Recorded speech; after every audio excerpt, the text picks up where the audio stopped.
जयपुर का रामबाग पैलेस अपनी खूबसूरती और शानो शौकत के लिए तो दुनिया भर में मशहूर है, लेकिन इसके आलीशान गलियारों में एक ऐसी कहानी भी दफन है जो वक्त के साथ और भी ज्यादा खौफनाक होती जा रही है।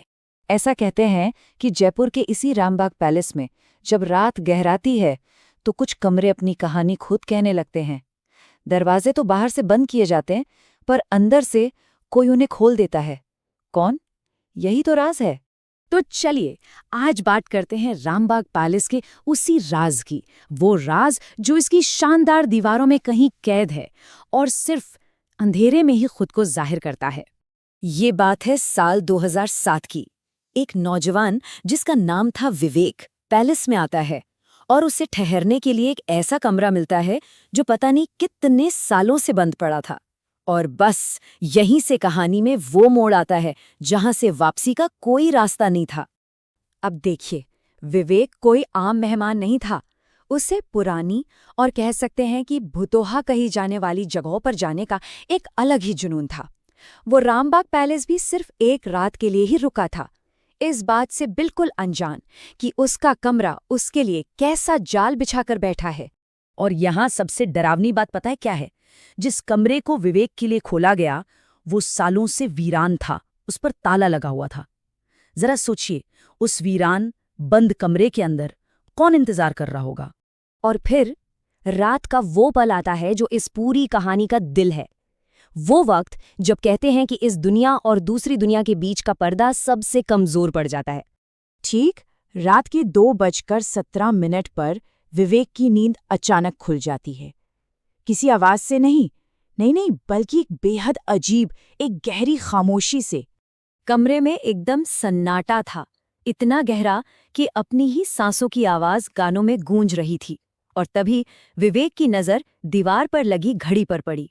वो ठीक 2:17 पर रुकी हुई थी, जैसे वक्त ने खुद को वहीं थाम लिया हो। और उसी ठहरे हुए पल में उस सन्नाटे को एक आवाज ने तोड़ा, बहुत ही धीमी, किसी के पायल की। छम, फिर थोड़ी और पास, छम, और फिर बिल्कुल दरवाजे के बाहर, छम। वो आवाज लगातार करीब आ रही थी। विवेक की आंखें डर के मारे दरवाजे पर ही जम गईं और उसने देखा दरवाजा बहुत आहिस्ता आहिस्ता अपने आप खुल रहा था। और बाहर सिर्फ घना अंधेरा था, कुछ भी नहीं दिख रहा था सिवाय दो काली आंखों के जो उस घने अंधेरे के बीचों बीच चमक रही थीं और बिना पलक झपकाए बस उसे ही घूर रही थीं। अब कहानी उस मोड़ पर पहुंचती है जिसके बारे में सोचकर भी रूह कांप जाए। जब वो परछाई उस अंधेरे से निकलकर कमरे की हल्की रोशनी में आती है। वो एक औरत थी, लेकिन उसका चेहरा पीछे की तरफ उल्टा मुड़ा हुआ था। उसके लंबे काले बाल जमीन को छू रहे थे और वो बस एकटक विवेक को देखे जा रही थी। और तभी वो खामोशी टूटी, एक ऐसी आवाज से जो इस दुनिया की लग ही नहीं रही थी। उस साए के होठों से एक फुसफुसाहट निकली, तुम देर से आए। विवेक का दिल दहल गया।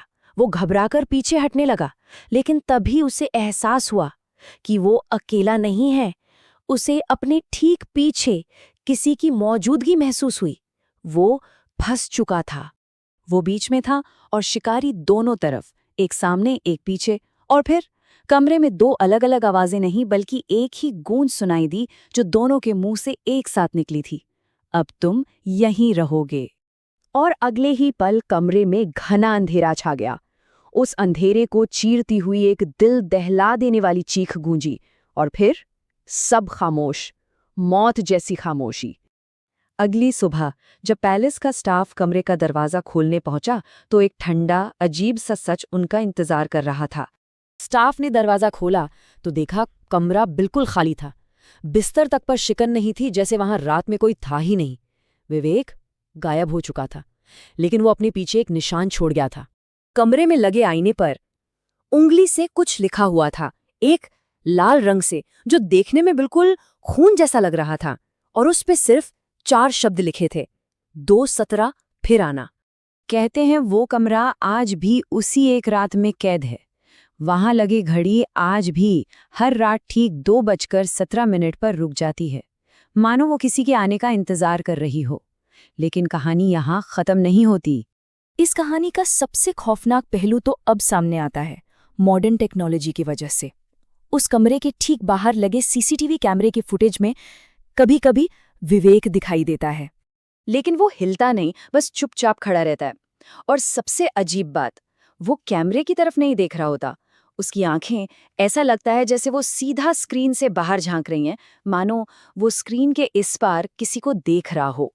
तो कहानी तो यहाँ खत्म हो जाती है, पर एक सवाल जरूर छोड़ जाती है। इतनी रात गए इस दास्तान को सुन